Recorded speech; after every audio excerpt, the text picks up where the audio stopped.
वो पूरे देश में 165 राजा हुआ करते थे। और ये राजा जिनकी हम जयंती मना रहे हैं, पिताजी बिहारी मन, माता लक्ष्मीबाई, 4 भाई थे। 18 साल की उम्र में ही इनके कार्य कुशलता को देखते हुए इनके पिताजी ने राजगद्दी पे बैठा दिया, राजा बना दिया। 1027 1009 में पैदा हुए और 1027 में राजा बना दिया।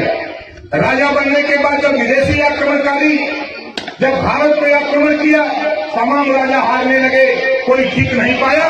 जब वो राजा बहराइच की तरफ कूच किया तो 40 किलो की तलवार चलाकर महाराजा सुहेलदेव जी ने 9-12 मैदान बहराइच में वही दफन कर दिया। आज भी इतिहास बना है। ऐसे वीर प्रतापी जो देश की एकता अखंडता को देश को गुलाम होने से बचाया, ऐसे राजा के इतिहास को इतिहासकारों ने छुपा दिया। ऐसे इतिहास को पताल से निकाल करके साथी जमीन पे ला करके हमारे साथियों ने हम सब लोग मिलकर के खड़ा कर दिया। अब ये देश की राजनीति में भूचाल पैदा हुआ है। आपको बता दूं अभी 26 जनवरी यही बीता है। देश की सर्वोच्च कुर्सी पर बैठी महामहिम द्रौपदी मुर्मू जी ने ट्वीट किया 26 जनवरी को राजभर महाराजा सुहेलदेव जी पर कि देश में एक ऐसा राजा पैदा हुआ जिसका नाम राजभर महाराजा सुहेलदेव की जयंती के अवसर पर पूरे देशवासियों को शुभ संदेश देने का काम देश के राष्ट्रपति महोदय कर रही हैं। ये किसकी देन है? आपके संघर्षों की देन है। आपने सुना होगा बगल के बिना गाजीपुर देश के प्रधानमंत्री आते हैं नरेंद्र मोदी जी, और नरेंद्र मोदी जी आके कहते हैं कि जब तक महाराजा सुहेलदेव जी के विचारों का भारत नहीं होगा तब तक देश तरक्की नहीं कर सकता है। ये आपके संघर्षों की देन है, ये आपके संघर्षों की देन है। अभी अयोध्या में जब भगवान राम के मंदिर के उद्घाटन के अवसर पर देश के प्रधानमंत्री आते हैं तो वहां सबसे ज्यादा अगर चर्चा करते हैं तो राजभर महाराजा सुहेलदेव जी की चर्चा करते हैं। क्यों चर्चा करते हैं? ये भी हमारे साथी कुछ नहीं जानते। आप वो ताकत हो 40 किलो की तलवार को चलाते थे। आज के हमारे कुछ नौजवान, उनसे तो 40 किलो की तलवार नहीं उठेगी। लेकिन आप सोचो कि आज का जो नौजवान है उसका वजन ही 50 किलो 60 किलो होगा, और 40 किलो की तलवार चला करके महाराजा सुहेलदेव जी देश को गुलाम होने से बचाया। धन्य है बाबा साहब डॉक्टर अम्बेडकर। आपको तलवार चलाने का नहीं, आपको रिवॉल्वर चलाने का नहीं, ऐसा हथियार दिया कि जब देश ने देख लिया पूरे देश की हालत को, तो देश के सारे रानी के पेट का ऑपरेशन कर दिया, और ऑपरेशन करके बता दिया कि अब रानी के पेट से नहीं बैलेट बाग से राजा पैदा होगा। उसके लिए पावर आपको दे दिया, पावर आपको दे दिया। अब उस पावर का दुरुपयोग चालाक लोग, जिसको हम चतुरिया कहते हैं, बुधुआ समाज, गरीब, चतुरिया कहते हैं अमीर। ऐसे बुधुआ जब ये समय आता है तो ये चतुरिया, बुधुआ, अमीर और गरीब एक मामला आके फंस जाता है। चतुरिया इतना चालाक है, एक बार पंचायत हुई बुधुआ चतुरिया में, पंचों लोग जुटे तो पंचों ने पूछा कि का तू लोग कहो, का बात हो? कल देश आजाद हो गया, बंटवारा कहेगा। उसने होगा कला एक थे भैंस बा, एक थे कमरा। चालाक चौधरी लोग बांट देना कि बुधुआ के दे देना, नहीं कोई के बता देना घास करा, काटा मारा, पानी नहीं नवा होके किया हुआ, और चुचरा को निकल देना चतुरिया के कि तू दोनों टाइम खाली डूबे। अब सोच रहा एक अमरवा को फैसला करने की दिन बन ले रहे बुधुआ, और संजा हो तो गई चतुरिया के जाना वोट के जाना काटी। 26 हम लोग भी तय कर ली 27 अक्टूबर 2002 के पंचायत किया। चतुरिया बुधुआ को जुटाया, चालाक चौधरी लोग जुटे। हमने कहा कि भाई देखा, अगर भैंस 5 लीटर दूध दे खाओ, 2.5 लीटर दूध बुधुआ के दिन लगे चाहे कि न कहेगी। इस बात जब हम कहली तो चतुरिया का तो हम न क्या कर दे, हम कहीं चल हम घूमते है क्या करा बताइए। जब टाइम लागत तो चुनाव के चतुरिया बल्टी लेके जब भैंस के नुरावे घूमे, जब भैंसी का छिन्नी पकड़ के जब भैंस पे घुमावे लगे, भैया उठावा छड़ी 2 हफ्ते वाला डंडा, और भैंसिया के मुहा पर तब तक मारत रहा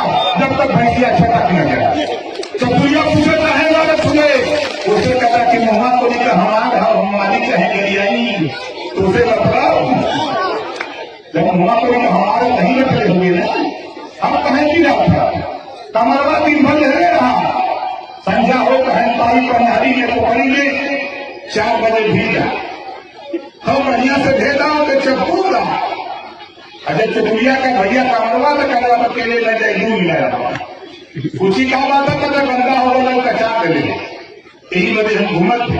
आजादी के 75 साल बीत गए।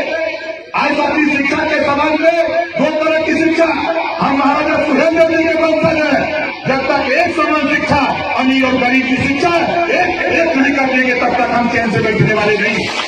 हम देश में चाहते हैं काफी की बात थी दवाई भोजन वजीफा कपड़ा जूता मोजा टाइम बैग साइकिल फ्री में दिलाकर बिना पैसा में पढ़ाने का कानून हम देश में लागू करने के लिए महाराजा सुहेलदेव जी के सपनों को साकार करने के लिए हम लोग पूरे और एक कानून और जिस दिन सत्ता में गया पावर अपने पास आया एक कानून तो बनाऊंगा जो माँ बाप अपने बेटा बेटी को स्कूल नहीं भेजेगा ऐसे माँ बाप को जेल भेजने का भी कानून बनाऊंगा। मतलब सही नहीं कि गलत सही है कितना ने चाहता कि कानून बन जाए तैयार रहा हम मानव ना। इस नाते शिक्षा शेरनी के दूध के समान होता है। शिक्षा शेरनी के दूध के समान होता है। जो शिक्षा रूपी दूध को पी लेता है वह शेर की तरह दहाड़ता है, जो नहीं पी पाता है वो जानवर की तरह दर ठोकर खाता है। इस नाते साथियों शिक्षा के सवाल पे कोई समझौता नहीं, शिक्षा के सवाल पे कोई समझौता नहीं। आपने देखा 18 महीना में यूपी में मिनिस्टर था, यूपी में कानून बनवा दिया। प्रकाश राजभर उत्तर प्रदेश में देने का काम करता है। 10 करोड़ 12 लाख रुपया लगभग मैं दे चुका। आप बताओ आप भी वोट देते हो? किसी को किसी विधायक ने सांसद ने आपको 5,000 रुपया दवाई के लिए दिया? बोलो किसी को दिया? नहीं दिया। एक कानून बनाने के फिराक में हूं देश में। कोई भी गरीब किसी जाति धर्म का हो, बीमार होता है, इलाज कराना हो, ऑपरेशन कराना हो, जितना रुपया लगे उतना रुपया सरकार दे और गरीब का इलाज फ्री होना चाहिए। ये कानून पूरे देश में बनना चाहिए ताकि गरीबों का भी कल्याण हो सके। और आज यहाँ जितने लोग आप लोग आए ईमानदारी से बताओ कितने लोग बिजली के बिल से परेशान हो गए? हाथ उठाओ। देख लो भैया रंजीत जी सामने आवते तो हूँ देख ले हाथ उठावा था जो देखे परेशान में हाथ उठावा परेशान है ना। ये बीमारी के ठीक तरह का आपका जरूरत बा। जरूरत ये नाते बा कि ये देश में जब आप दाल खरीदते हो, साबुन कपड़ा कोई सामान आप खरीदते हो उस पर टैक्स लगता है और वो टैक्स का पैसा रिजर्व बैंक ऑफ इंडिया में जमा होगा और उस रुपया से देश का उद्योगपति अमीर लोन लेता है, कर्जा लेता है सरकार से और कर्जा लेकर के वो फैक्ट्री लगाता है, कारोबार करता है। जब वो नहीं दे पाता है तो सरकारें कहती है डिफाल्टर हो गया, ये पैसा नहीं दे सकता, उसको डिफाल्टर घोषित करके अमीरों का कर्जा माफ करती है सरकारें। ओम प्रकाश राजभर कहता है महाराजा सुहेलदेव जी का वंशज बोलता है एक घरेलू बिजली का बिल जो गरीब नहीं दे सकता, जो किसान खाद बीज पानी के लिए लोन लिया नहीं दे सकता, उनको भी डिफाल्टर घोषित करके उनका भी कर्जा माफ करने का काम सरकार करे। नहीं तो ओम प्रकाश राजभर अभी तो हम आपके इलाके में थे, लेकिन धन्य है उदय राजभर जी, अंजलि जी कल परसों में पूर्णिया में था। करीब जितने लोग यहाँ जुटे हो इससे ज्यादा लोग परसों पूर्णिया में थे। कल मैं था बनारस, आज आपके यहाँ हूँ, अभी फिर जाऊंगा गाजी। आज आपके आशीर्वाद से आपका आंदोलन हमारे नौजवान हमारे कुछ साथी कह रहे थे 15 तारीख को नेता नहीं आए, हम आपके लिए लड़ रहे हैं। आप पता करो यही बगल में सासाराम का कार्यक्रम चेंज करके 26 को कर दिया, वही पूर्णिया का कार्यक्रम चेंज करके हम लोग 16 को कर दिए। कार्यक्रम चेंज होते रहते, उसे घबराना नहीं चाहिए साथियों। ये लड़ाई है, इस लड़ाई में ओम प्रकाश राजभर किसके लिए लड़ रहा है? मुझे तो खुशी है नौजवान कि कम से कम गुस्सा आपको चढ़ा। ये लक्षण है कि आपने ये राजा के लक्षण पर लक्षित हो रहे हैं कि आने वाले दिनों में इस लड़ाई को हम मंजिल तक पहुंचाने के लिए हम किसी भी हद तक जाने के लिए तैयार हैं। हमको धन्यवाद देते हैं और आप लोगों ने थोड़ी सी मेहनत किया। अब देश की तो छोड़ दीजिए, बिहार की राजनीति में इधर से हमारे तमाम साथी पटना गए थे, गांधी मैदान गए थे ना। बिहार की राजनीति में आपने भूचाल पैदा कर दिया।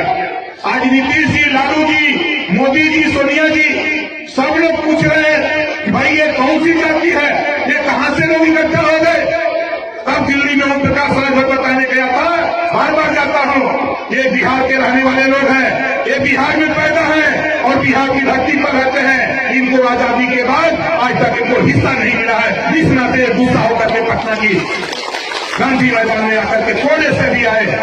अभी हम लोग अलग जगा रहे, चाहे वो कटिहार का इलाका हो, चाहे आपका सुपौल का इलाका हो, चाहे मधेपुरा का इलाका हो, चाहे पश्चिमी चंपारण, पूर्वी चंपारण, बेतिया, नवादा, नालंदा का इलाका हो, चाहे आपका बक्सर बिहार हो, कैमूर हो, चाहे आपका कोई जिला हो, किसी जिले में हम लोगों की कोशिश हो रही है कि हम अपनी गिनती करा दें। हम दावे के साथ कहते हैं बक्सर के साथियों, जिस दिन आपने अपनी गिनती खाली अपने जिले में करा दिया, किसी माई का लाल पैदा नहीं जो आपको लखनऊ, दिल्ली, पटना और दिल्ली जाने से कोई माई का लाल रोक दे। हम लोगों ने अब थोड़ी ताकत आपने दिया, थोड़ी ताकत हम लोगों ने लगाया यूपी में। अच्छे मिले हैं, अच्छे मिल रहे हैं। देश के प्रधानमंत्री, देश के गृह मंत्री आज अगर मात खाते हैं, देश की राजनीति में अगर किसी नेता की चर्चा सबसे ज्यादा होती है तो ओम प्रकाश राजभर की चर्चा होती है। देश की राजनीति में क्यों चर्चा होती है? वो तेरी ताकत के बल पे होती है। आज जो तेरी ताकत है, आप जितनी आबादी में अपने बक्सर जिले में हो, इससे ज्यादा आबादी आपके मधेपुरा में, इससे ज्यादा आबादी आपके सुपौल में हो, कटिहार में हो, आप जाओ नेवादा में आप हो। लेकिन हम कहीं न कहीं गलत दिशा की तरफ दूसरे के साथ हम अपनी ताकत दूसरे को ताकत देने में परेशान थे। और आज बिहार की धरती पर साथियों थोड़ी सी और मेहनत करो। हम तो अपने भाई, चाहे दीना जी हो, हमारे यही दीना जी है जो हमको बनारस से पकड़ के ले आए बिहार में। ये ले आए, यहाँ कीमती माना शुरू हुआ और धीरे धीरे धीरे धीरे हम लोग आगे बढ़ते गए। हरिंदर राजभर जी यही कहीं हैं। ये हरिंदर जी पैदल चलते हैं, हमको ले जाते का साल भर रमना लगता था। अभी 55-66 किलोमीटर पैदल पहुंचा देते। ये जवान हमारे श्रीनिवास जी बहुत एकदम गरम दल वाले हैं, गरम दल के नेता है। हमको सबकी जरूरत है, चाहे गरम दल हो चाहे गरम दल। गांधी जी के पास भी जो ये दल था, गरम दल है, गरम दल, दोनों अलग अलग लड़ते थे। गांधी जी ने समझाया, जब गांधी जी ने समझाया, दोनों एक हुए तो देश आजाद हो गया, देश आजाद हो गया। और आज हमारे राष्ट्रीय स्वयं सेना के साथियों, आप घबराओ नहीं, मुझे पता है आप अपनी फौज तैयार करो। हम आपको ट्रेनिंग देना चाहते हैं। वो ट्रेनिंग क्या होगी? आज भी 90% माँ बाप ये पता नहीं कि हम अपने बच्चे को पढ़ा रहे हैं, इंजीनियर बनाना है, इतिहास पढ़ा रहे हैं, डॉक्टर बनाना है, भूगोल पढ़ा रहे हैं। हम बच्चे को कहाँ पहुंचाना चाहते हैं, हमको खुद ज्ञान नहीं, बच्चों को भी ज्ञान नहीं है। ये बहुत सी चीजें हमको हम जानकारी देने के लिए हमारे पास तमाम हम लोगों ने फौज बना रखी है, इस बात को आगे बढ़ाने के लिए। आज जब हम लोग बिहार की धरती पर जब गांधी मैदान पटना है तो मैंने कहा था, मुझे नहीं कहना चाहिए, वो बात रिपीट नहीं करना चाहिए, ललकारा था नीतीश जी को, और बिहार में जातिवाद जनगणना शुरू हो गई। बोले शुरू हो गई है, गिनती होने जा रही है। जिस दिन गिनती हो गई उस दिन तेरा हिस्सा नीतीश और लालू, मोदी और सोनिया को देना पड़ेगा। ये ओम प्रकाश राजभर कहता है। वो तैयारी हम लोग बना के शुरू किए हुए साथी। इस नाते आपसे कहना चाहता हूं कि आप घबराओ नहीं और आप धैर्य रखो। ये लड़ाई लंबी लड़ाई है, ये लड़ाई बड़ी लंबी है। इस लड़ाई में हमारे कुछ साथी, हमको तो याद नहीं, के शेषनाथ राजभर इटवा वाले नेता अभी दिखाई, जोरदार ताली बजा करके साथी का स्वागत करिए। जब इस इलाके में मैं आया था बड़ा बढ़िया गीत भी गाते थे शेषनाथ जी, हमको बराबर याद आता है। इटवा के शेषनाथ जी बहुत शुरुआती दौर में साथ में काम किए, हमारे तमाम साथी आंदोलन में काम किए। मैं आपसे सिर्फ इतना कहूंगा साथी, किसी की हिम्मत नहीं है। आज के तारीख में बहुत से लोग सवाल करते हैं कि ओम प्रकाश राजभर ने क्या दिया। आज दुनिया की समाचार agency British broadcasting corporation of London, जिसको आप बीबीसी लंदन कहते हो, जब बीबीसी लंदन से समाचार प्रकाशित होता है तो बीबीसी लंदन का संवाददाता बोलता है कि राजभर महाराजा सुहेलदेव जी का वंशज ओम प्रकाश राजभर भारत के बड़े प्रदेश उत्तर प्रदेश से लेके बिहार से लेके बंगाल से लेके उत्तराखंड, छत्तीसगढ़, झारखंड, पूरे देश में आतंक मचाया हुआ है। पूरे राजनीति का एक केंद्र बिंदु बनकर के उभर रहा है। ओम प्रकाश राजभर महाराजा सुहेलदेव जी का वंशज ये बीबीसी लंदन से प्रसारित हो रहा है। और आप बताओ, कोई टीवी, कोई अखबार, कोई मैगजीन, सोशल मीडिया बिना राजभर जी के कोई सुंदर लग रहा है? नहीं।